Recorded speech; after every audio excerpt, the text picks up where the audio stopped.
Hey, what's up, kids? It's Daddy, and I am attempting to make a YouTube video for you guys to look at while I try to read you some more Harry Potter. So I realize that I have already read most of Chapter 4 to you, and you probably haven't seen the rest. And so what I'm going to do today is I'm going to read Chapter 4, and I might make it like Chapter 4 Part 1, Chapter 4 Part 2. And you guys can watch that, and then I'll record another chapter tomorrow. Okay. And so just a quick recap, which I'm sure you guys probably still remember. The last time that we saw Harry, I think he was held prisoner inside his room back home with the Dursleys. That little guy, I forgot his name, the little weird elf-looking dude. He was trying to trick Harry. He was sent there from what's that kid's name with the blonde hair? Draco. Ooh, Draco. Yeah, he was sent there by Draco's family. And anyway, here he got away, and the next thing you know, he got away from the evil Dursleys, and he found his way all the way back with his homeboy, Ron, and the Weasleys. Okay, so I'm gonna start with chapter 4, and I'm gonna read to you, and I hope that you enjoy it. Okay. Chapter 4 is called At Flourish and Blots. Life at the Burrows was as different as possible from life on Privet Drive. The Dursleys liked everything neat and ordered. The Weasleys' house burst with the strange and unexpected. Harry got a shock the first time he looked in the mirror over the kitchen mantelpiece and it shouted, "Tuck your shirt in, Scruffy!" The ghoul in the attic howled and dropped pipes whenever he felt things were getting too quiet, and small explosions from Fred and George's bedroom were considered perfectly normal. What Harry found most unusual about Life at Moran's, however, wasn't the talking mirror or the clanking ghoul. It was the fact that everybody there seemed to like him. Mrs. Weasley fussed over the state of his socks and tried to force him to eat fourth helpings at every meal. Mr. Weasley liked Harry to sit next to him at the dinner table so that he could bombard him with questions about life with Muggles, asking him to explain how things like plugs and the postal service worked. Fascinating, he would say as Harry talked him through using a telephone. Ingenious, really. How many ways Muggles have found of getting along without magic. Harry heard from Hogwarts one sunny morning about a week after he had arrived at the Burrow. He and Ron went down to breakfast to find Mr. and Mrs. Weasley and Ginny already sitting at the kitchen table. The moment she saw Harry, Ginny accidentally knocked her porridge bowl to the floor with a loud clatter. Ginny seemed very prone to knocking things over whenever Harry entered the room. I wonder why.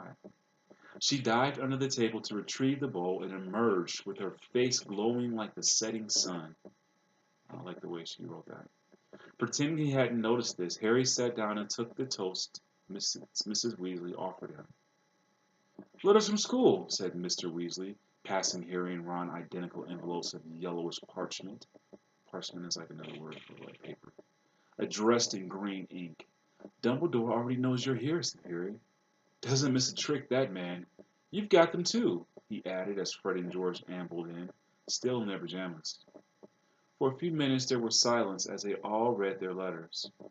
Harry told him to catch the Hogwarts Express, as usual, from King Cross's station on September 1st. There was also a list of the new books he'd need for the coming year.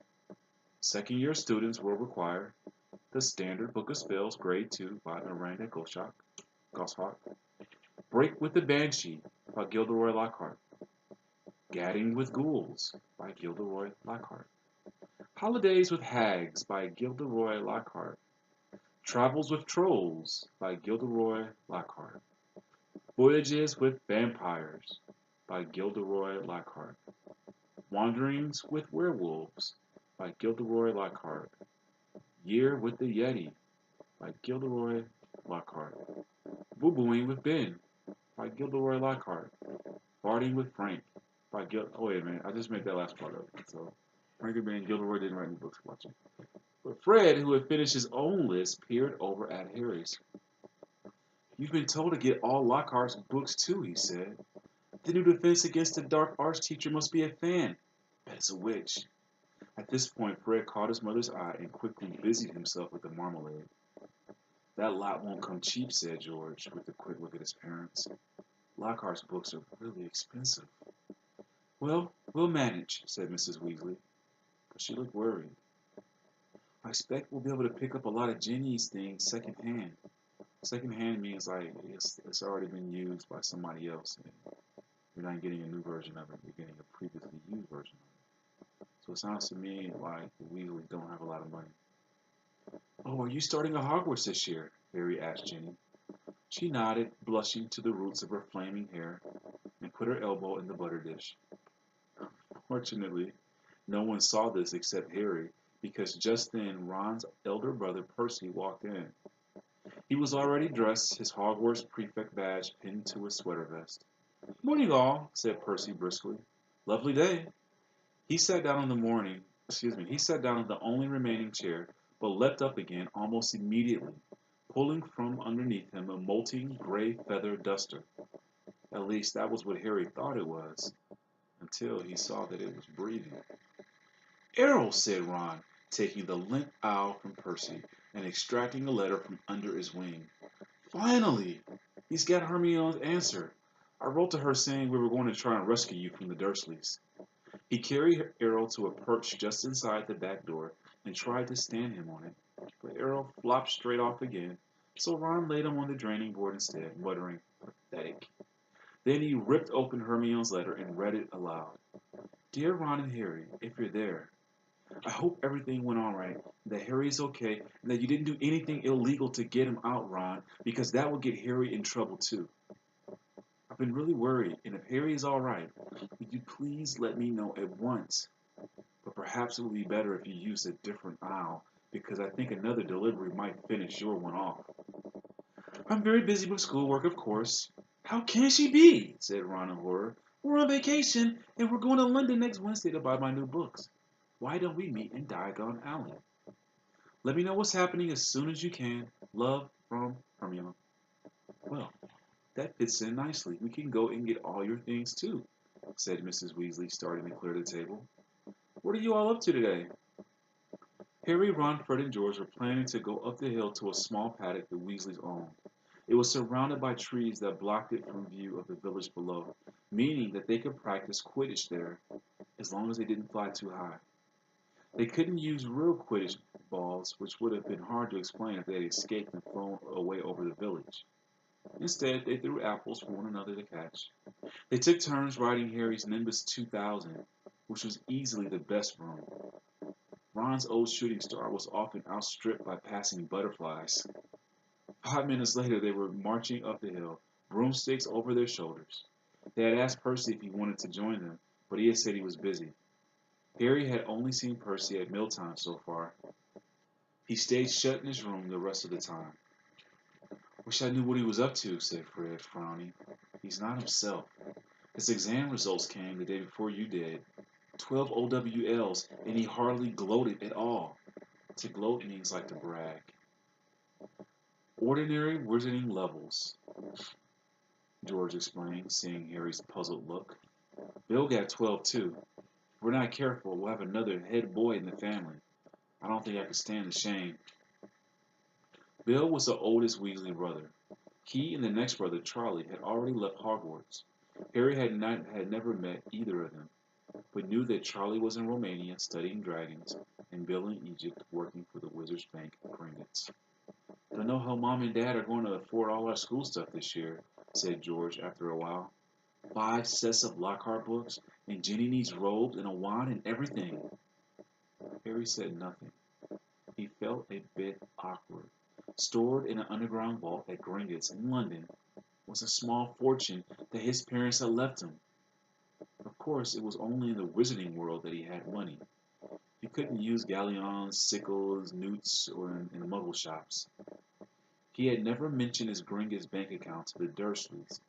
He didn't think their horror of anything connected with magic would stretch to a large pile of gold. Mrs. Weasley woke them early the following Wednesday, after a quick half a dozen bacon sandwiches each. They pulled on their coats, and Mrs. Weasley took a flower pot off the kitchen mantelpiece and peered inside. We're running low, Arthur, she sighed. Well, we'll have to buy some more today. Oh well, guess first. After you, Harry dear. And she offered him the flower pot. Harry stared at them, all watching him. What am I supposed to do? He stammered. He's never traveled by flue powder, said Ron. Suddenly, sorry, Harry, I forgot. Never? Said Mr. Weasley. But how did you get to Diagon Alley to buy your school things last year? I went on the underground. Really? Said Mr. Weasley eagerly. Were there excavators? How exactly? Not now, Arthur, said Mrs. Weasley. Blue powder's a lot quicker, dear, but goodness me, you've never used it before. He'll be all right, Mom, said Fred. Harry, watch us first. He took a pinch of glittering powder out of the flower pot, stepped up to the fire, and threw the powder into the flames. With a roar, the fire turned emerald green and rose higher than Fred, who stepped into it, shouted, Diagon Alley! And vanished. You must speak clearly, dear, Mrs. Weasley told Harry as George dipped his hand into the flower pot. And be sure to get out at the right gate. The right what? Said Harry nervously as the fire roared and whipped George out of sight too. Well, there are an awful lot of wizard fires to choose from, you know, but as long as you've spoken clearly, he'll be fine, Molly. Don't fuss, said Mr. Weasley, helping himself to Floo powder too. But dear, if he get lost, how will we ever explain it to his aunt and uncle? They wouldn't mind, Harry reassured her. Dudley would think it was a brilliant joke if I got lost up a chimney. Don't worry about that. Well, all right. You go after Arthur, said Mrs. Weasley. Now, when you get into the fire, say where you're going. And keep your elbows tucked in, Ron advised. And shut your eyes, said Mrs. Weasley. Ooh, the soot. Don't fidget, said Ron, or you might well fall out of the wrong fireplace. I'm going to read that part again, because it didn't come out the right way. Don't fidget, said Ron, or you might well fall out of the wrong fireplace. But don't panic and get out too early. Wait until you see Fred and George. Trying hard to bear all this in mind, Harry took a pinch of flue powder and walked to the edge of the fire. He took a deep breath, scattered the powder into the flames, and stepped forward. The fire felt like a warm breeze. He opened his mouth and immediately swallowed a lot of hot ash. Cut alley! He coughed. Didn't sound like that was very clear to me. It felt as though he were being sucked down a giant drain. He seemed to be spinning very fast. The roaring in his ears was deafening. He tried to keep his eyes open, but the world of green flames made him feel sick. Something hard had knocked his elbow, and he tucked it in tightly. Still spinning.